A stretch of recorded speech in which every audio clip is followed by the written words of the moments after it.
요한복음 11장 33절로 35절을 봉독합니다. 예수께서 그의 우는 것과 또 함께 온 유대인들이 우는 것을 보시고 심령에 통분히 여기시고 민망히 여기사 가라사대 그를 어디 두었느냐 가로되 주여 와서 보옵소서 하니 예수께서 눈물을 흘리시더라. 아멘. 예수께서 눈물을 흘리시더라, 이런 제목으로 말씀을 전합니다. 사람의 몸에서 나오는 가장 고귀한 액체가 있는데 그것은 땀과 눈물과 피라고 합니다. 땀은 우리가 무언가 열심히 일할 때 몸의 체온이 올라가면서 나오는 겁니다. 눈물은 슬플 때, 기쁠 때 감정의 변화에 따라 나옵니다. 그래서 눈물의 종류에도 많이 눈물이 있습니다. 사랑의 눈물이 있고 누군가 배신당했을 때 흘리는 눈물이 있습니다. 갑자기 사고와 질병으로 인한 눈물이 있고 사랑하는 사람이 세상을 떠났을 때 흘리는 눈물이 있습니다. 하는 일을 대한 실패로 인해서 흘리는 눈물도 있고 우리 가운데 여러 모양으로 흘리는 눈물들이 있습니다. 때론 좋은 일을 했을 때 무언가 이루었을 때도 눈물이 나옵니다. 이렇게 눈물은 기쁜 일로 슬픈 일로 나옵니다. 거짓된 눈물도 있지만 대개의 경우 눈물은 마음속 진실에서 우러나오는 겁니다. 그리고 하나님 앞에서 애통하는 회개의 눈물이 있습니다. 우리는 삶에서 일어나는 아픔과 고통 가운데 기쁨 가운데도 울어야 되지만 하나님 앞에서도 내 자신을 돌아보며 회개하며 눈물로 기도하는 그 눈물의 기도도 있어야 됩니다. 왜 그러냐? 울어야 할 때 울어야 합니다. 울어야 삽니다. 울고 나면요 속이 시원해지고 건강에도 도움이 됩니다. 울어야 되는 일, 분노나 화, 미움, 슬픔을 억지로 참으면 가슴에 쌓인 감정들이 독소가 되고 몸에 생기를 뺏어가서 나중에 마음의 병과 육신의 병으로 나타나기도 합니다. 여러분들이 사람 앞에서 울지 말고 하나님 앞에서 기도하며 우시기 바랍니다. 기도하면서 우는 울음은요 영원히 회복되고 문제가 해결되는 복된 눈물이 되는 것입니다. 그리고 고귀한 액체는 피가 있습니다. 피는 생명입니다. 사랑하는 사람을 위해서 흘리는 것이 바로 피라는 거예요. 예수님은 우리를 위해서 이 소중한 땀과 눈물과 피를 흘리셨습니다. 십자가 위에서 자신의 모든 것을 전부 다 주심으로 하나님의 사랑을 이루어 주셨습니다. 성경에 보면 예수님이 사역하시면서 웃으셨다는 기록은 한 번도 나오질 않아요. 그런데 예수님이 우셨다는 기록은 3번 나옵니다. 왜 예수님이 눈물을 흘리셨을까? 하나님의 아들 만왕의 왕 예수님이 뭐가 부족해서 뭐가 아파서 눈물을 흘리셨겠어요? 예수님이 흘린 눈물은 당신의 아픔과 슬픔 때문에 흘린 눈물이 아니라 사랑하는 자녀를 위해서 흘리는 눈물이었던 것입니다. 우리를 불쌍히 여기시고 우리를 긍휼히 여기셔서 흘리는 눈물이었고 우리를 살리시기 위해서 눈물을 흘리셨어요. 죄악으로 인하여 하나님께 버림받고 절망 가운데 허덕이는 인류를 구원하기 위해서 예수님은 남모르게 눈물을 흘리셨어요. 오늘 예수님이 왜 눈물을 흘리셔야만 되는가를 우리는 알고 더 이상 예수님 눈에 눈물을 흘리게 하는 그런 성도가 되어서는 안 될 겁니다. 오늘 말씀은 요한복음 1장부터 시작해요. 11장 1절부터 시작합니다. 예수님이 베다니에 가실 때마다 마르다와 마리아, 나사로 집에 거하셨어요. 예수님은 이 마리아, 마르다, 나사로를 친형제처럼 사랑하고 그 두 자매 나사로 또한 예수님을 아버지와 같이 오빠와 형과 같이 사랑하며 따랐습니다. 그런데 예수님께서 다른 곳에서 사역하시는 동안에 급한 연락이 옵니다. 나사로가 병에 걸렸으니 빨리 와달라는 거예요. 예수님은 그 말을 듣고요. 이건 죽을 병이 아니다. 우리가 더 있다 가자. 제자들에게 얘기해요. 그러니까 제자들이 생각하기에는 더 있다 가면 나사로가 살아있겠습니까? 염려하는 거예요. 그래도 예수님은 나사로가 살아날 것을 알고 있었기 때문에 나사로가 죽은 지 나흘이 지나서 베다니에 갑니다. 나흘이 지나서 베다니에 왔을 때는 나사로는 이미 죽어서 무덤에 장사 지낸 후였습니다. 예수님께서 오셨다 그 말을 마르다가 먼저 들었어요. 그래서 뛰어나오면서 예수님 발 앞에 엎드려서 울면서 얘기합니다. 예수님이 나흘 전에 여기 오셨으면 내 오라비가 죽지 아니었습니다. 예수님은 마르다에게 내 오라비가 다시 산다 얘기합니다. 그러니까 마르다가 생각하기에는 이건 도저히 믿을 수가 없는 거예요. 오라비가 이미 죽어서 무덤에 들어간 지 나흘이 되고 썩은 냄새가 나는데 어떻게 삽니까? 혹시 부활의 날에 우리 오라비가 장차 살 줄 믿나이다. 나사로가 산다고 하신 예수님께 지금은 안 되고 장차 미래에 살 것으로 믿었습니다. 예수님은 나는 곧 부활이요 생명이니 나를 믿는 자는 죽어도 살겠고 무릇 살아서 나를 믿는 자는 영원히 죽지 아니한다.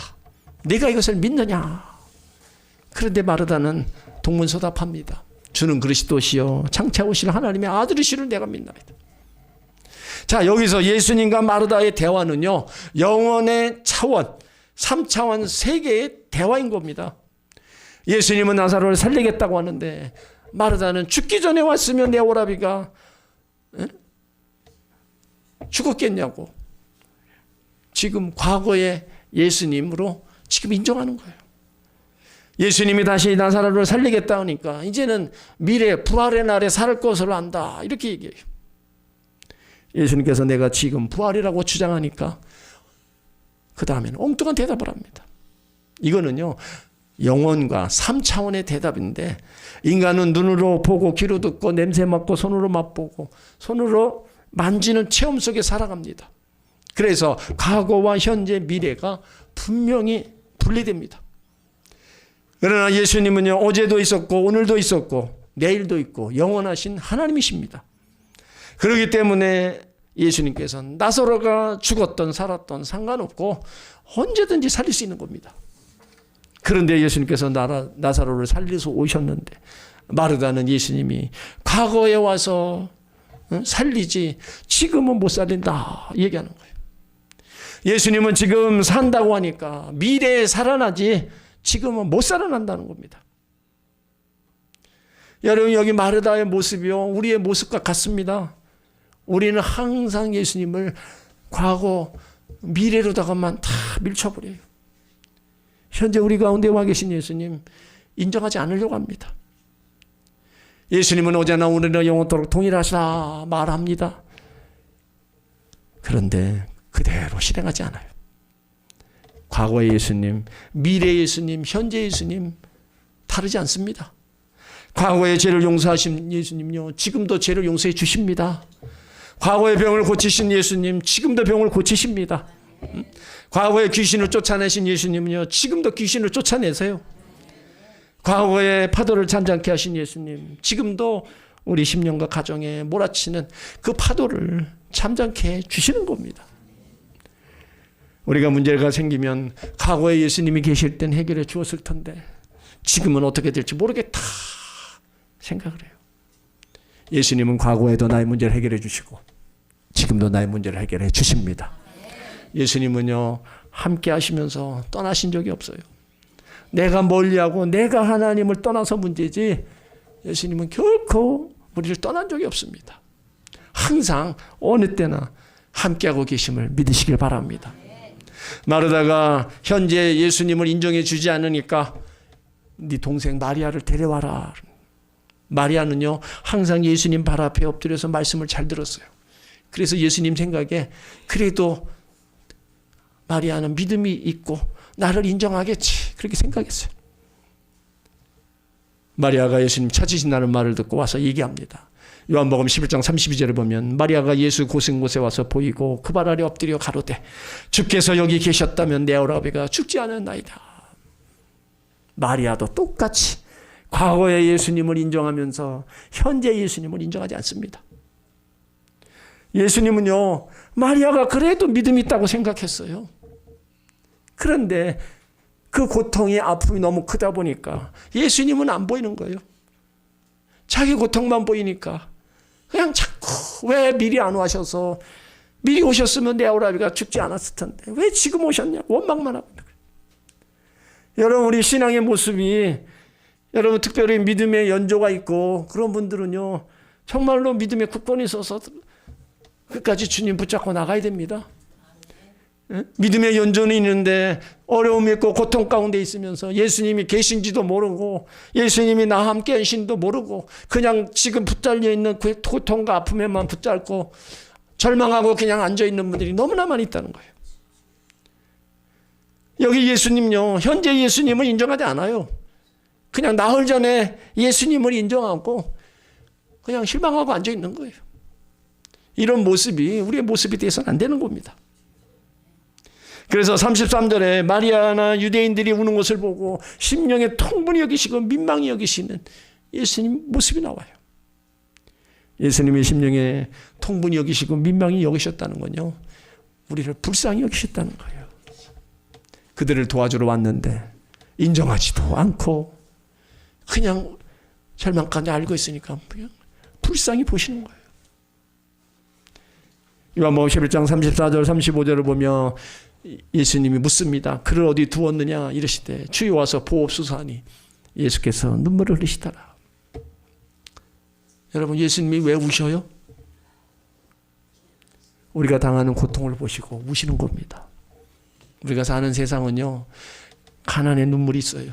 질병의 눈물도 있고 죽음의 눈물도 있고 고난의 눈물도 있습니다. 이 눈물을 안 흘리고 사는 사람 하는 사람들은 없잖아요. 그러니까 우리가 흘리는 눈물에 예수님도 함께 우시고 계는 거예요. 우리가 고난 중에 있을 때 예수님은요 멀리서 다 잘 될 거다 구경만 하시는 분이 아니에요. 내가 너의 아픔을 알고 너의 고통을 다 안다 그러면서 함께 우시는 거예요. 내 자식이 아플 때 부모가 가슴이 미어지는 것처럼 예수님도 우리들의 눈물에 함께 울고 계시는 겁니다. 우리가 기쁠 때요 함께 기뻐하여 눈물을 흘리고, 우리가 슬픔의 눈물을 흘리면 슬픔의 눈물을 흘리시는 겁니다. 왜 그렇게 하셔요? 우리가 하나님 자녀고 우리를 사랑하시기 때문에 그러는 거예요. 사랑하는 자를 위해서 함께 아파하고 함께 기뻐하고 눈물 흘리시는 거예요. 이런 예수님의 마음을 우리가 조금이라도 알아야 돼요. 그리고 예수님 왜 우십니까? 나사로가 불쌍해서 울지 않았습니다. 왜요? 나사로 살아날 걸 아는데 왜 울어요? 예수님이 우시는 것은 지금도 기적과 이적을 행하실 수 있는 때도 불구하고 내가 믿지 않기 때문에 우시는 거예요. 우리는 과거의 예수님을 할 수 있고 미래의 예수님을 할 수 있지만 현재는 안 됩니다. 그렇게 생각을 해요. 내가 믿지 아니함으로 우리를 보는 거예요. 안 믿음으로 문제도 해결되지 않고 낙심하는 걸 보고 그 고통 가운데 있는 것을 보고 예수님은 심령이 통분히 여기시고 민망히 여기시면서 우시는 거예요. 그러니까 우리 불신앙이 예수님으로 하여금 눈물을 흘리시게 하는 겁니다. 이렇기 때문에 우리는요 나의 불신앙을 회개하고 믿음의 굳건히 서기를 하고 내 믿음이 자라도록 하기 위해서 우리는 절심으로 하나님 말씀 듣고 예배드리며 신앙생활 해야 되는 겁니다. 그리고 지금도 살아계시며 나와 함께 하시는 예수님을 인정하고 믿어야 되는 겁니다. 그래야 예수님 눈에 눈물을 닦아드리는 거예요. 계속해서 예수님을 우리가 멀리하고 저버리고 나가면 예수님은 눈물만 흘리시지 어떤 일을 행하실 수 없는 거예요. 예수님께서 마르다와 마리와 함께 나사로 무덤에 도착했을 때 무덤이 굴이라 돌로 막았습니다. 그래서 그 돌을 옮겨 놓으라 얘기합니다. 그때 39절에 보면 죽은 자의 누이 마르다가 가로되 주여 죽은 지가 나흘이 되었음에 벌써 냄새가 나나이다. 자, 마르다가 얘기해요. 예수님 나흘 전에 무덤에 장사진에서 썩은 냄새가 나는데 돌 문을 옮겨서 뭐합니까? 아무리 예수님 믿는다 해도 썩은 냄새 나는 오라비가 살아날 것을 상상할 수가 없는 거예요. 그러니까 우리는 예수를 믿되 지금도 나와 함께 하시는 예수님을 어떻게 해요? 끝까지 인정하고 믿어야 되는 겁니다. 믿을 게 뭐 있어요? 내가 죽어가는데 뭘 믿을 겁니까? 우리는 믿을 거 하나님밖에 없어요. 끝까지 붙잡고 갈 사람 하나님밖에 없다고요. 예수님께서 마리아와 마르다에게 말씀합니다. 요한복음 11장 40절에 보면 예수께서 가라사대 내 말이 내가 믿으면 하나님의 영광을 보리라 하지 않았느냐. 자, 내가 믿으면, 여기 믿음은요 상황이 좋아질 것을 막연히 바라보는 낙관론이 아닙니다. 현실의 눈앞의 현실, 그 죽음보다 예수님 말씀을 더 신뢰하는 거예요. 우리는 보여주면 믿겠다고 하지만 예수님은요 믿으면 보리라 말씀하십니다. 그 믿음은 영적 세계를 보는 통로가 되는 거예요. 나사로가 살아나는 거는요 한 개인의 생명 연장의 목적이 아닙니다. 하나님의 살아계심과 예수님의 생명의 주관자이심을 드러내는 겁니다. 기적 자체보다 기적을 행하시는 하나님께 집중하게 만드는 것, 그래서 하나님의 영광을 드러내는 것, 이것이 나사로를 살리는 근본 목적이었어요. 그래서 41절에 보면 예수님이 명령하십니다. 그때 사람들이 이제 돌을 옮겨 놓았어요. 기적은 하나님의 주권이지만 돌을 옮기는 건요 인간의 몫입니다. 내가 해결할 수 없는 죽음의 문제는 예수님이 하시지만 내 마음속에 있는 불신과 고집이라는 돌은 내가 옮겨야 되는 거예요. 마르다가 냄새난다며 주저했던 불신의 돌을 치웠을 때 예수님이 기도하십니다. 41절에 보면 돌을 옮겨놓으니 예수께서 눈을 우러러 보시고 가라사대 아버지여 내 말을 들으신 것을 감사합니다. 예수님은 썩어가는 무덤을 보지 않았어요. 생명의 근원이신 하나님 아버지를 우러러 보셨어요. 이건 뭘 얘기해요? 문제보다 크신 하나님께 시선을 두라는 거예요. 아버지여 내 말을 들으신 것을 감사하나이다. 예수님 기도가 간구가 아니라 감사로 시작된다는 겁니다. 나사로가 아직 살아나기 전임에도 불구하고 이미 응답받음을 확신하며 감사하셔요. 그 참된 기도는 내 뜻을 관철시키려고 애쓰는 게 아니라 이미 내 기도를 듣고 계시는 하나님에 대한 확신 속에 드리는 고백입니다. 여기 들으실 것을 믿나이다가 아니라 들으신 것을 감사합니다. 과거형으로 표현했어요. 이거는요 이미 승리가 결정되었음을 선포하는 겁니다. 우리는 문제가 해결되어 감사를 시작하죠. 하지만 예수님은 문제가 여전히 있는데도 감사를 시작하셨어요. 그렇다면 우리들도 여러 가지 기도 제목을 놓고 기도하실 때 하나님 내 기도를 들으시니 감사합니다. 그렇게 먼저 고백하고 기도하시기 바랍니다. 42절에 항상 내 말을 들으시는 줄 내가 알았나이다. 그러나 이 말씀을 하는 것은 둘러선 무리를 위함이니 곧 아버지께서 나를 보내신 것을 저희로 믿게 하려면이라. 항상 내 말을 들으시는 줄 알았나이다. 여러분이 기도할 때 항상 기도를 들으시는 줄 믿으시길 바랍니다. 그리고 이 말씀을 하는 것은 둘러선 무리를 위함이다. 자, 예수님은 나사로를 살리기 전에 기적의 출처가 하나님이 분명히 하셨어요. 그리고 나사로가 살아나는 기적의 중요한 목적이 아버지께서 나를 보내신 것을 저희로 믿게 하려 함이니라. 그러니까 예수님이 하나님으로부터 온 구원자임을 믿게 하는 겁니다. 나사로가 살아났다는 거, 하나님이 보내신 아들을 통해 그 권능이 많은 사람들에게 보여주고 그것으로 인해서 믿게 하기 위함이라는 거예요. 나사로가 살아나서요 많은 유대인들이 예수를 믿었다 그랬어요. 정말 하나님이 살아계시고 하나님이 이렇게 죽은 자를 살리시니까 그 기적을 보고 믿는 사람이 많이 일어났습니다. 여러분들이 고난 가운데 아픔 가운데 질병 가운데 있다가 그것을 하나님 앞에 기도해서 회복되었을 때 안 믿는 가족이 보고 형제들이 보고 이웃들이 봐서 저 사람 죽어가던 사람이 살아났구나. 하나님이 살리셨구나. 하나님이 살아계셔서 예수 믿는 사람이 나와야 되는 거예요. 그렇게 우리가 신앙생활을 또 해야 되는 겁니다. 43절에 예수님이 하나님께 감사하고 큰 소리로 나사로야 나오라 부릅니다. 생명의 주인이신 예수님 명령에 죽음의 세력은요 더 이상 나사로를 붙들어둘 수가 없었어요. 그래서 44절에 보면 죽은 자가 수족을 배로 동인 채로 나오는데 그 얼굴은 수건에 쌓였더라. 예수께서 가라사대 풀어놓아 다니게 하라 하시니라. 유대인의 장례 관습은요 시신을 세마포로 꽁꽁 묶는 겁니다. 죽은 자가 스스로 움직일 수 없는 상태임에도 불구하고 나왔다는 것은요 이건 자연적인 현상이 아닙니다. 하나님의 강력한 생명의 능력에 의해서 이끌려 나온 거예요. 하나님이 아니면 할 수 없는 그런 일을 보여주신 겁니다. 수건에 쌓였다는 건요 완전히 죽었다는 것을 확인하는 거고 앞을 볼 수 없는 상태입니다. 이렇게 예수님은 나사로를 살리는 기적을 행하셨어요. 그런데 그를 묶고 있는 배를 푸는 일은 곁에 있는 사람들에게 맡겼습니다. 우리는 인간적인 생각으로 너무 늦었다고 말하지만 전능하신 하나님께는요 불가능이란 없습니다. 어떤 문제든 어떤 상황이든 예수님께 가지고 나오면 해결해 주실 겁니다. 죽으면 살아있는 모든 생명체를 삼키지만 그 삼킨 자를 다시 토해낸 적이 없습니다.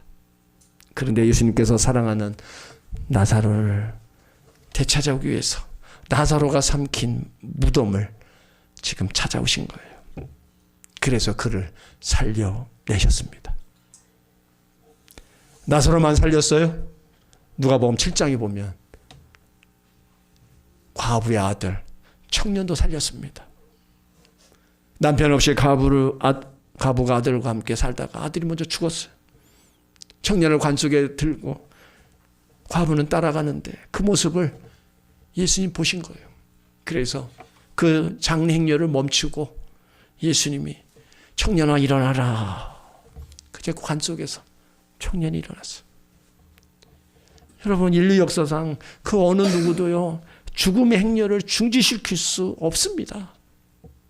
오직 하나님이신 예수님만이 그 죽음의 행렬을 멈출 수가 있는 거예요. 누가 죽었다 살아난 자를 살립니까? 그건 생명의 주관자신 하나님만이 하시는 거예요.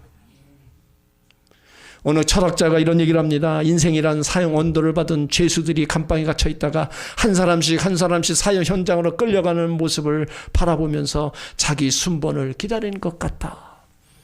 참 철학자답게 말을 했어요. 인간은 누구도 죽음을 피해갈 수 없고 모든 사람은요 앞서거니 뒤서거니 죽음의 행렬에 동참합니다. 그런데 이 죽음의 세력을 깨뜨리신 분이 바로 예수 그리스도이십니다. 예수님은 모든 인간이 붙잡고 있던 사망의 세력을 깨뜨시고요 모든 믿는 자에게 영생을 주셨습니다. 여러분 오늘날 우리 주변에 나사로 같은 사람 많습니다. 많은 사람들이 죄와 질병과 저주와 죽음이라는 무덤 속에 살아가고 있어요. 예수님은요 그 무덤 속에 있는 사람들 향해서 지금 나오라고 말씀하세요. 누구든지 내 음성을 듣고 나오면 믿음으로 나오면 영생을 주신다고 말씀하고 있어요. 그렇다면 여러분들이 알고 있는 분 중에 나사로 같은 분들을 그냥 내버려 둬요? 그분들을 주님 앞으로 나오게 해야 되는 거예요. 나와서 영원히 살고 영원한 생명을 얻게 만들어 주셔야 된다는 겁니다.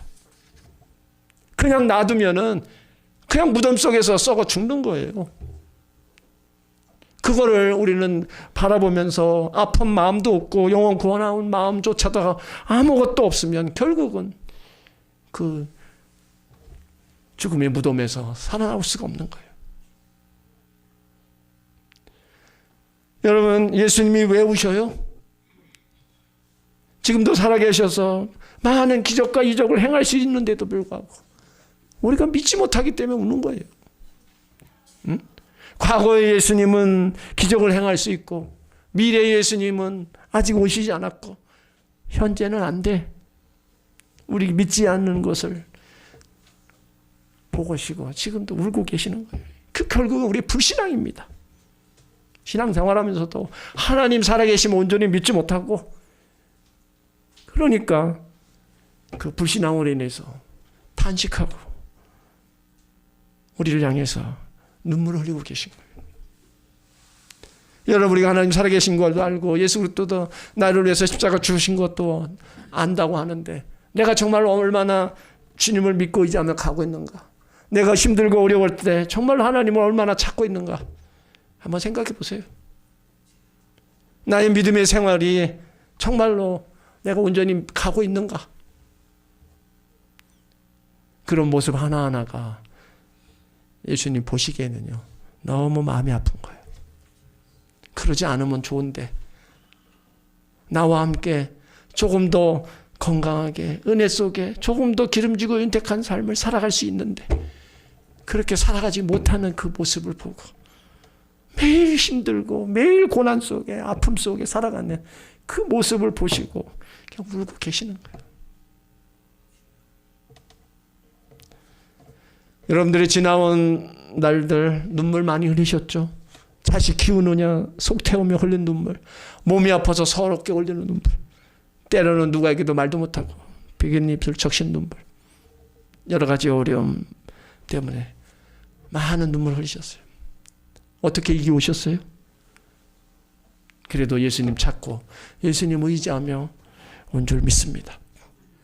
세상 사람들은 눈물 앞에서 술을 찾고 한숨을 쉬지만 우리는 그 눈물을 가지고요, 주님 앞에 나아가 기도할 수 있어야 되는 겁니다. 예수님은 우리의 눈물을 주의 병에 담으시고 결코 헛되지 않게 하십니다. 지금 흘리는 눈물의 기도요, 결코 헛되지 않습니다. 내 인생은 힘들었다가 아니라 예수님께서 함께 울어주셔서 행복했었다 고백할 수 있어야 되는 거예요. 여러분, 인생의 고달파와 눈물 날 때 기억하십시오. 나보다 더 예수님이 크게 울고 계십니다. 그러니까 눈물을 기도로 바꾸시기 바랍니다. 화려하지 않아도 가진 것이 적어도 눈물 속에서 예수님 만나고 있다면 그것이 진짜 행복입니다. 언젠가 천국문 앞에서 예수님이 친히 우리 눈물을 닦아주실 그날까지 눈물의 기도에 씨를 뿌리시기 바랍니다. 그 속에서 주님의 위로하심이 있고요, 주의 손길을 우리는 볼 수 있는 겁니다. 지금 우리와 함께 계시는 예수님으로 인해서 눈물 흘리는 모든 일들이 치료되고 회복되시기를 예수 이름으로 축원합니다.